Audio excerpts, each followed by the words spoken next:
Hi everyone, doctor जय Mehta here from Mumbai. ये जो हमारा पूरा कोर्स है, ये कोर्स आपको एंडोमेट्रियोसिस का एकदम रॉक बॉटम डिटेल्स तक लेके जाने वाला है।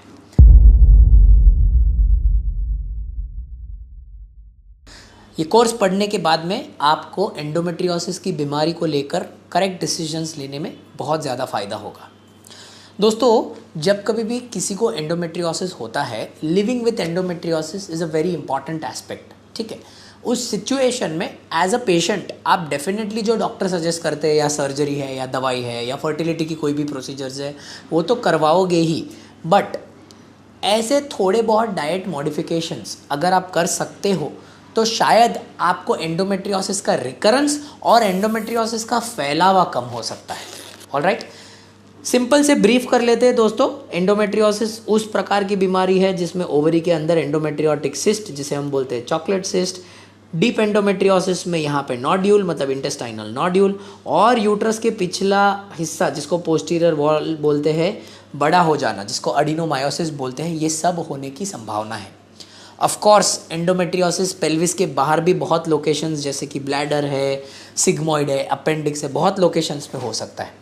पर दोस्तों, एंडोमेट्रियोसिस की इसके साथ में एक खासियत है, इसमें जो ब्लड वेसल्स का जो फ्लो रहता है ना दोस्तों, ये ब्लड वेसल्स का फ्लो बढ़ जाता है। और दोस्तों, एंडोमेट्रियोसिस जैसे कि हमें सबको पता है उस प्रकार की बीमारी है जिसमें पेशेंट को बहुत पेन होता है। क्या हम कोई ऐसा डाइट अगर पेशेंट को दे जिससे उनको ये ब्लड फ्लो थोड़ा सा कम हो सके, ताकि पेन थोड़ा सा कम होए ड्यूरिंग ट्रीटमेंट, तो इसको आज हम डिस्कस करेंगे। दोस्तों, पहली बात मैं आपको बता देना चाहता हूँ कि डाइट ऐसा कोई श्योर शॉट डाइट नहीं है कि एक काम करो, आप कांदा कम खाओ और नींबू डाल दो खाने में तो एंडोमेट्रियोसिस क्योर हो जाएगा। ऐसा कुछ भी अवेलेबल नहीं है। जो कुछ भी हम दे रहे हैं वो अनप्रूवन है। ये जो पूरी डाइट थेरेपी हम देते हैं ये अनप्रूवन है। शायद ऐसा करने से आपका फ़ायदा हो सकता है, पर गारंटी नहीं है कि ये करने से आपका फ़ायदा होगा। ऑलराइट, सबसे इम्पॉर्टेंट जो हम बोलते हैं ये सिचुएशन में कोई भी पेशेंट को is to avoid coffee and caffeine related products. Coffee, smoking, tobacco, ये सब अगर आप अवॉइड करते हो तो ब्लड वेसल के थ्रू फ्लो कम होता है, शायद आपका पेन रिलीफ हो जाए।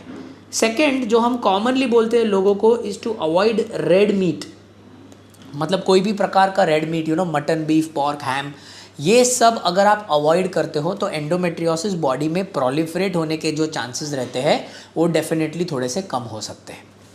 क्या कोई ऐसा खाना है जो अगर आप खाना खाओगे तो एंडोमेट्रियोसिस क्योर हो जाएगा? तो दोस्तों, जो बेनिफिशियल इफ़ेक्ट्स है क्वेरी, ओके, ये बेनिफिशियल इफ़ेक्ट में आता है जिंजर। ओके, हमें ये नहीं पता जिंजर मतलब अदरक खाने से फ़ायदा कितना होगा। हमें ये पता है कि ये शायद फ़ायदा कर सकता है। इसीलिए अगर बहुत लोग एकदम ब्लैंड डाइट खाते हैं, सिंपल मैं अगर आपको बात बताऊं, अगर आप नान खा रहे हो तो शायद आप गार्लिक नान खा सकते हो, बस उस प्रकार का चेंज शायद आपको हेल्प कर जाए। पर दोस्तों, कभी भी किसी के बहकावे में आके कोई भी random diet plans, market driven जिसको अपन बोलते हैं कि मार्केटिंग के लिए बनाए गए डाइट प्लान्स को फॉलो करना एंडोमेट्रियोसिस को लेके ठीक बात नहीं है दोस्तों। ये बीमारी बहुत गहरी बीमारी है, बहुत सीरियस बीमारी है। इस बीमारी को लेके सर्जरी करना सबसे बेस्ट ऑप्शन रहता है, जब तक कोई परमानेंट क्योर नहीं आ जाता तब तक।